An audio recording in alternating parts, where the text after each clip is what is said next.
Hello and welcome to the CNBC TV 18 special. We come to you live from Nasscom as we do every year to talk about the road ahead for the Indian IT sector. The guidance has come in. It has been revised upwards over last year between 13 to 15%. Is that conservative, or can we actually see the industry better that? What can the challenges perhaps be? To discuss that, all of that and more, I have with me an eminent set of panelists joining us here on our makeshift set at Nasscom. Mr. R. Chandrasekhar in his new avatar here at Nasscom. Thanks very much for joining us.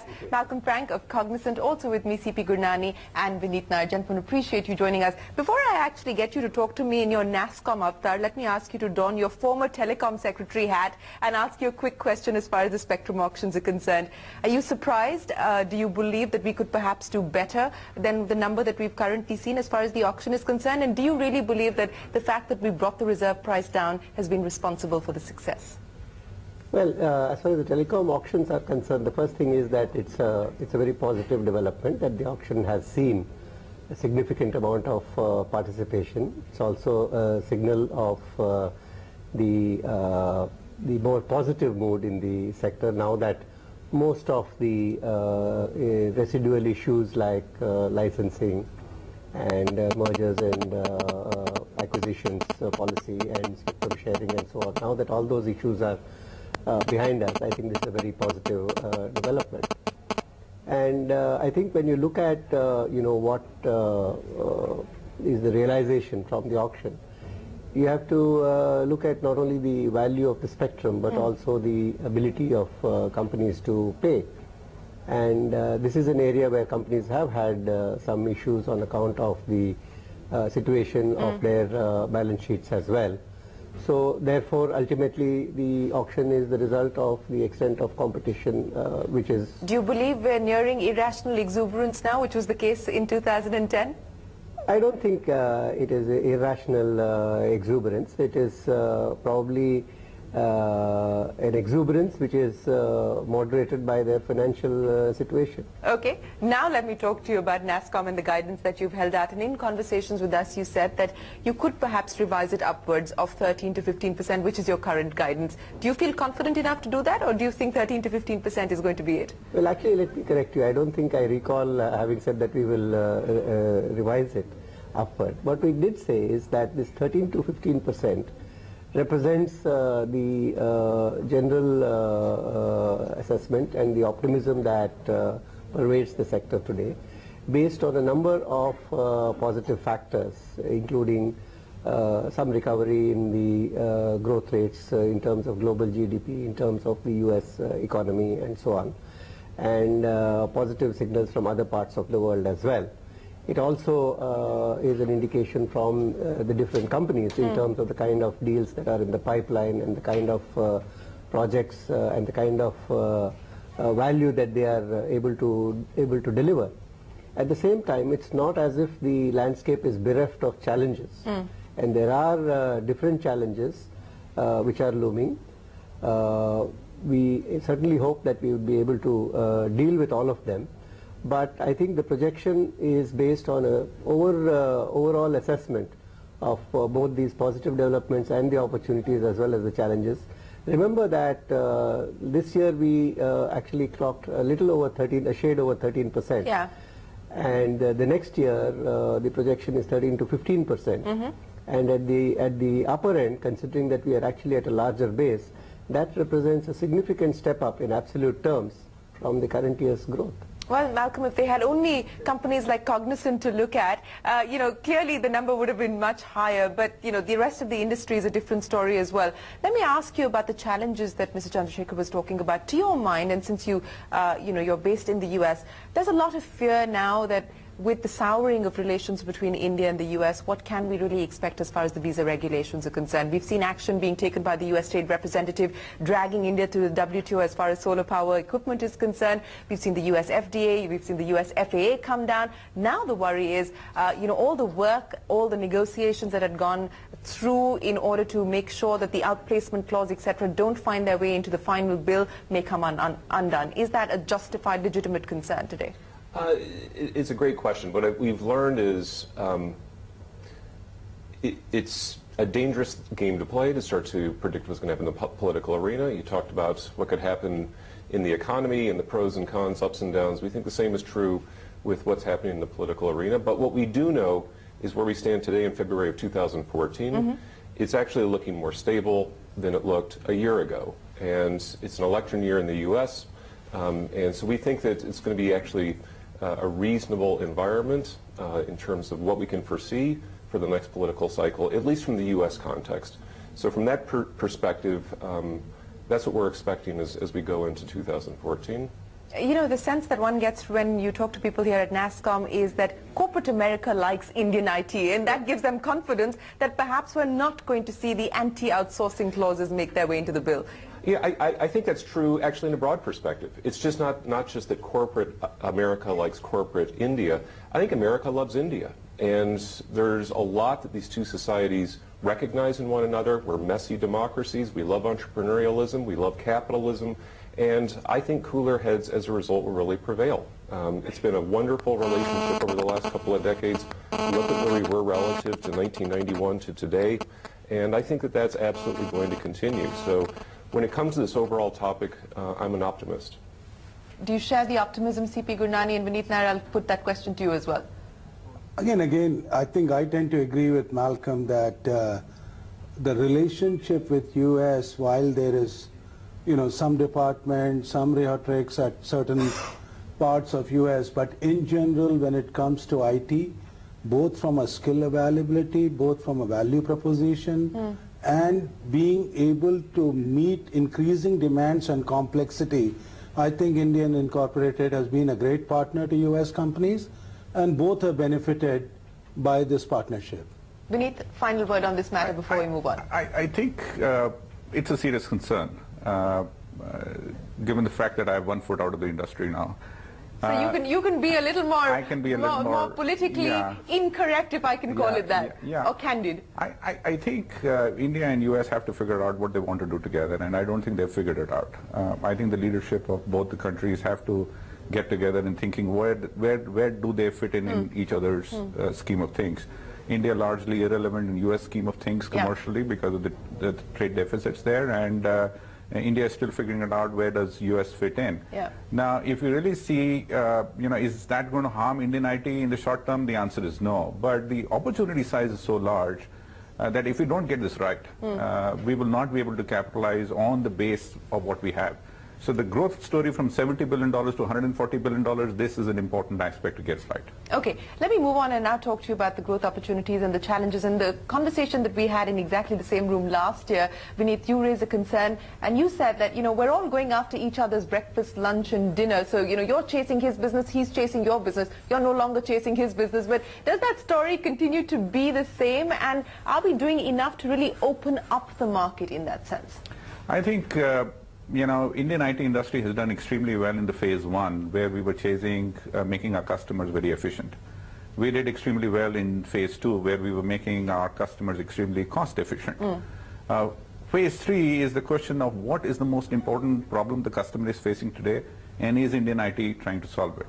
The most important problem the customer is facing today is growth, because he sees opportunity, GDP is up and everything, and he sees an opportunity in growth. And the world has changed. And is Indian IT geared to solve that problem? I'm not very sure. Why would you say that? And the reason is predominantly because it needs non-traditional players are coming in and trying to solve the problem. So the Amazon and the Googles and the Facebooks are trying to solve the problem. People are approaching this whole, nobody is building large apps. They're building small apps in the front. CIO is not taking decisions. The business guy is taking decisions, building those small apps. And therefore, it needs an organization of a completely different construct, with a completely different proposition, in addition to what we already have.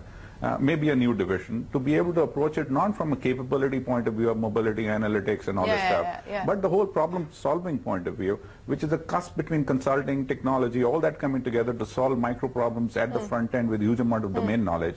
And that is a space which needs to be created. Now, I'm not saying Indian IT is not saying, I'm saying no IT is trying to solve it, and therefore non-traditional players are coming and creeping into that market space. So where is the mega opportunity there? where is the mega threat of non-traditional vendors eating that pie and then coming into the old pie? Sipa Gurnani, how are you reinventing yourself? And I just had a conversation with TK Kurian at Wipro as well. And this is a real challenge. You know, products' life cycles are shrinking. Organizations are going to have to be as nimble as you possibly can get. And then you're faced with, you know, whether it's the SMAC challenge or whatever else you want to call it. But, you know, what are you doing within the organization to, in that sense, refine and redefine yourself? So I think let's look at first as India Incorporated. India Incorporated, if the IT budgets are not growing, I mean, all statistics, indications are very clear that a 1% change in the budget is really not growing. Yeah. If India Incorporated is going to grow 13 to 15%, which is now not a small base, it is very clear that India Incorporated is doing things differently. Now, the question is that are we doing exactly what Vineet prescribes as Google space or a Facebook space, or are we realizing that the IT budget is not purely IT budget? That you hear of things like a chief digital officer, the budget could be controlled by the marketing department. If you look at you know, online advertising, I mean, the budget could be controlled by someone else, or you look at a centricity officers where the budget could be something else. The point is that many of us are looking at closer collaboration with business. It is just not a collaboration with the IT departments. Okay. And that is what is giving us the growth.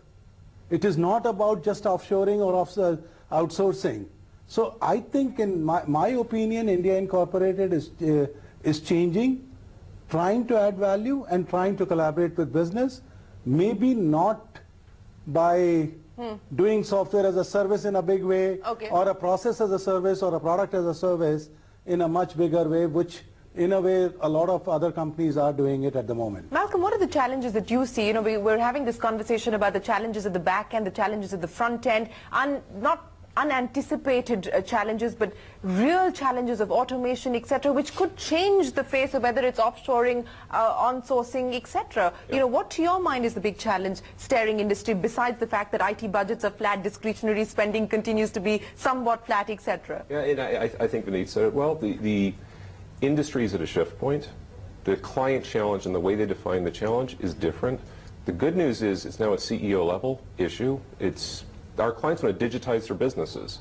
And so whether it's the customer interface, they want to use technology to completely transform that. And it's gone from B2B to B2C to what I call B to I, business to individual. That individual curated experience that an Amazon provides, that a Netflix provides, that a Pandora, well, every bank wants to do that. Every manufacturer wants to provide that. So we're seeing the customer interfaces being digitized. Similarly, every product can be individualized when it's instrumented and put online. So an industrial machine can be put online. General Electric is building brilliant machines. We're seeing it in the consumer level. We're working with a client that's actually individualizing a toothbrush, IP enabling that so you can monitor. So we're seeing a complete transformation of the customer interface and of the product. And the point is, it changes business process, it changes organizational model, and we need to speak that language. So it's being able to do that from back end to front end and manage that entire holistic relationship with a client. And I think some firms are going to make that transition, and other firms may not. That's an interesting point to take a quick commercial break on. We will return and bring you more conversation here from the Nasscom, from the sidelines of the Nasscom Summit. Stay right there.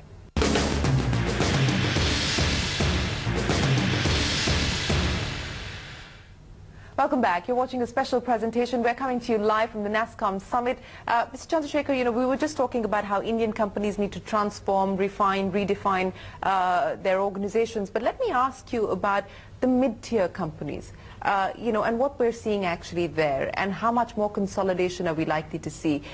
What kind of pain are you sensing as far as the mid-cap companies are concerned?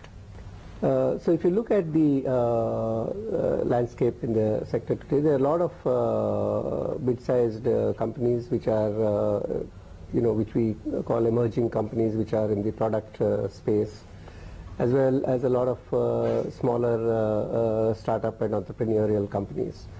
For many of these companies, the challenge also has been on how to actually get a market opportunity. There's one set of challenges in terms of accessing the market opportunity domestically.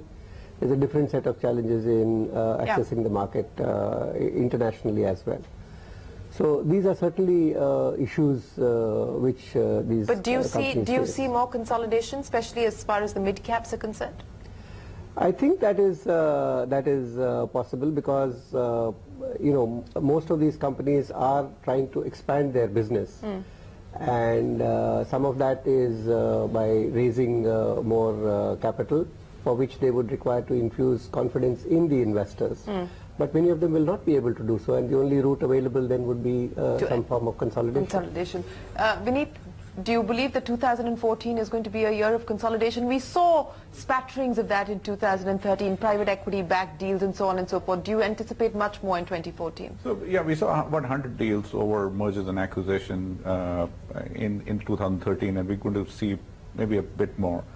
But I think mid-cap companies are a little more innovative. I think they are a lot more focused. If you look at the generation of new industries, so BPO was created by a mid-cap company, remote infrastructure management, or the focus on telecom by Tech Mahindra, or you see a lot of new innovation in new industries are created by mid-cap companies, which are a lot more fleet-footed, a lot more flexible, don't have the momentum as the big companies.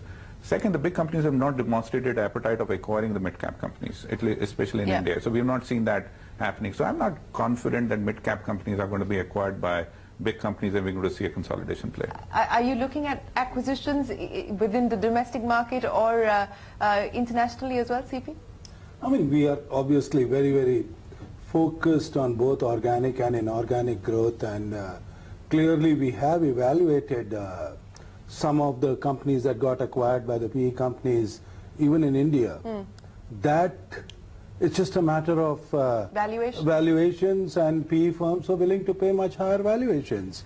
And so if valuations were saner, you would be a buyer? We would have been a buyer. So I would like to believe is that M&A activity may not rapidly accelerate in 2014, but if we are able to maintain the momentum of 100 deals, I think it's a decent enough, and I expect both PEs as well as some of us to be active in the marketplace. Cognizant going to be on an acquisition drive, or valuations not looking too good? Oh no, we will continue with our strategy of tuck-ins. So we acquire for capability, but not for capacity. And so whether it's to get into new geographies or to new service lines or deeper in an industry, we'll acquire a smaller firm for that capability, but we're not looking for capacity. In terms of geographies and in terms of verticals, what do you expect in 2014? 2014 is in that sense being seen as the year of the recovery. The US is coming back, Europe is looking better, and even in terms of individual verticals, we are seeing growth look good. Yes, we are. And so it's definitely better than it was 12 months ago. The US, it's slow and unsure, but it's certainly a recovery. You look across Europe, and overall the news is dramatically better than it was a year ago. So we're seeing good growth in our European business. And Asia Pac as well. We continue to make investments, and we continue to see strong growth. So geographically... But pricing? Pricing has been stable for us. We really haven't seen an issue up or down on pricing. Do you anticipate the ability to be able to price better? Or do you think competitive pressures are not going to allow that to happen? I don't think, I personally believe that pricing environment would be stable, and in a way, yes, the competitive pressures. Number two is in certain areas, I mean, we reached a kind of an equilibrium, and if, let us say, Cognizant is happy with 20%, or we are happy with 23%, and a company X is happy with 27%, they're all trying to protect, they're all trying to maintain that rhythm. So I personally think pricing environment would be stable. Transformational deals, 2014, are we going to see, is that going to be a year for transformational deals? What are your members telling you at this point in time? What kind of transformational deals big are we ticket, talking about? the big ticket deals, the ones that, span into the numbers that would make everyone's jaws drop with envy here. Well, I'm not really very sure whether we are there yet in terms of the big ticket deals. But yes, I do expect that some such deals can happen, but I don't envisage too many of the big ticket variety happening. To me, the definition of transformation, I mean, like Vineet led a few billion-dollar deals personally. We did a few billion-dollar deals. To me, what is transformational is when you start having a 360-degree relationship with your client. It is not only about outsourcing. If you start participating in operating matrix, you start participating in innovation, you start participating in a growth vector, then you are calling about transformation. If it is only about operating matrix, I think India Incorporated has done enough of those transformation deals. We don't need any new referenceability out there. Okay. Vineet, going back to the issue of challenges, and as I pointed out, automation perhaps is going to be one big issue that the Indian IT business is going to have to deal with. But from a business model point of view, and we're all used to, margins being at a certain level and so on and so forth, what do you envisage as being the big challenge of being able to protect this margin picture to, keep your business model intact?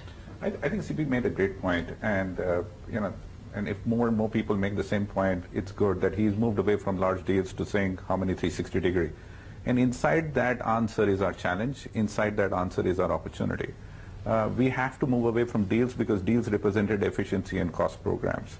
Relationships that Malcolm was also talking about, relationships are about what problem are we trying to solve? Yeah. Do we have the capability of solving it? Do we have the structures to solve it?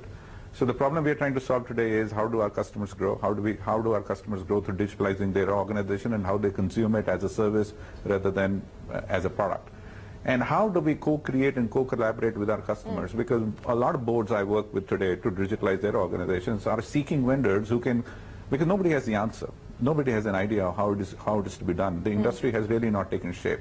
So they are searching for partnership with whom they can sit down and create that idea, right? BFSI is on the cutting edge of creating those opportunities of how they are going to create a unique experience for their clients.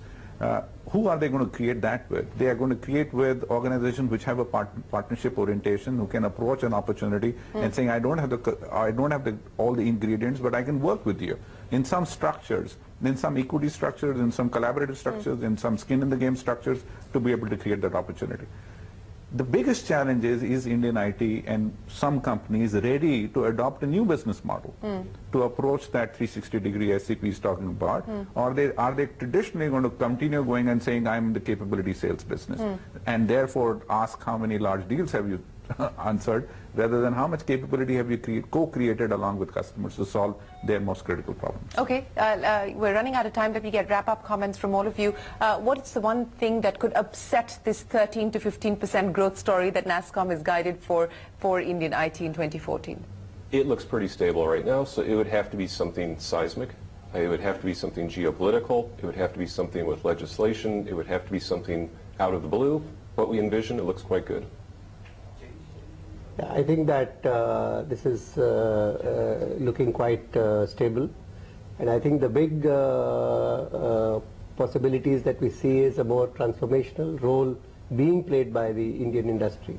Domestic market, do you think we could see a positive surprise in the domestic front? Because at this point in time, we see the debacle with the Aadhaar and so on and so forth. It doesn't look like, even if the next government were to take the form of a more decisive leadership and all of that, that we will perhaps see some huge opportunity open up in the domestic market. I don't think that we will see a very significant increase in the domestic market, because let's face it, the first 6 months in any case will be covered by the election process and post-election, the new government coming in, etc. So at best, we can expect in the latter half of the year the foundation to be laid for something better in the year following. But I think the transformational agenda, both in the global markets as well as in the domestic market, and creating the ability to deliver on such a transformation, leveraging it in both directions, is what would be critical. Much more juice left, CP, or are we running ahead of ourselves? I personally believe while the trajectory is good, it is time for Indian IT industry to take stock. And to take stock is really to, decide where do they want to go. Yeah. The fact is that the disruptive forces are not sitting idle. Yeah. Now, whether it is geopolitical or whether it is geography or whether it is, laws of the land, or whether it is a new force coming in from somewhere, I don't think India Incorporated, because of its go-go years, has really taken into account, and I think this is a good time to take a breather also. So we're not ready for disruption, Vineet Nair? No, we are not ready for disruption. The answer is yes. We need to do a lot more. We need to reboot the company. But one other point which I will flag as a concern. We ran the industry at the time when the rest of the industry in India was not doing well. The growth in the rest of the industry hopefully will come back with new elections and things like that. People is going to become a very important issue. Our ability to attract best talent into our industry for us to be able to grow is going to be the biggest challenge, which may poop the balloon. All right, so it's time for reinventing the business model. It's time to redefine the business model, and it's time for some introspection and stock taking. The wise men have spoken here at Nasscom. We appreciate your time and your opinions, but thanks very much for joining us here on CNBC TV 18. We'll see you again from the Nasscom panel next year. Till then, from all of us here, it's goodbye and many thanks for watching.